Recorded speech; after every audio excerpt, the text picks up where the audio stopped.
So what sort of a message do you think that sends? James, good morning. Good to see you again. And how do you think that's going to be received by the Kremlin?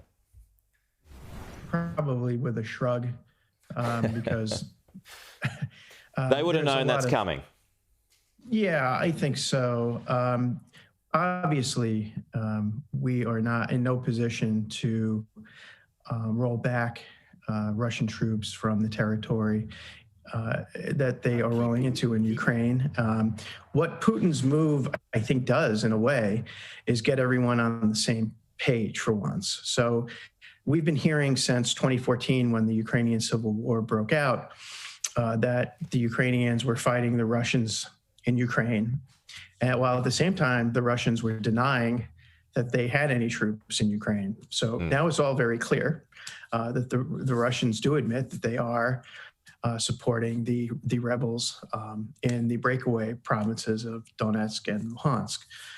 So I think that it's an unfortunate thing that Putin did, but it is in a way understandable given the response by NATO and by the United States to the list of Russian demands that they presented in mid-December. What this whole crisis is about NATO expansion, and it's about Russia's desire to stop at all costs Ukraine's joining the alliance. And what we're seeing now is eerily similar to what we saw in 2008, Georgia, with the Russian-Georgia war. Yeah. So this is perhaps a mirror of that. Yeah, I think that's right. A couple of things happened in 2008 before that war. So that war started in August. Yeah. In February of that year, the United States and a number of European NATO allies unilaterally recognized Kosovo's independence. And that really sort of set the precedent for what we're seeing now. Russia was extremely angry that we did that.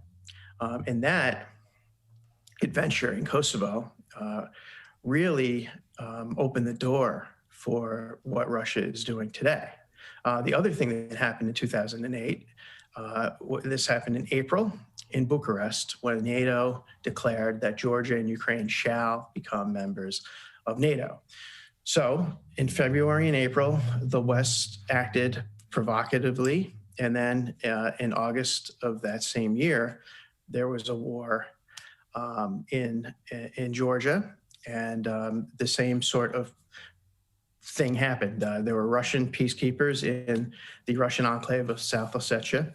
The Georgians did open fire on them, and then the war came, and the Russian troops and tanks rolled to about 40 kilometers from the Georgian capital up to Tbilisi. So I think that right now we're in the most dangerous moment of the current crisis, and it wouldn't surprise me if a full-scale Russian incursion occurs off of some sort of clash between these Russian peacekeepers and the Ukrainian military. So does it go? So just, I mean, as we know, just one shot, just one bullet can start this. Do you believe, just quickly here to wrap up, he goes all the way to Kiev?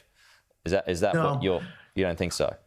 No, I don't see that. I see, he didn't go all the way to the Georgian capital of Tbilisi. I think that they will go slightly beyond the breakaway territories to send a message. But I don't think that he has, he doesn't want to take over the entirety of Ukraine. And indeed, that would be a disaster for Russia.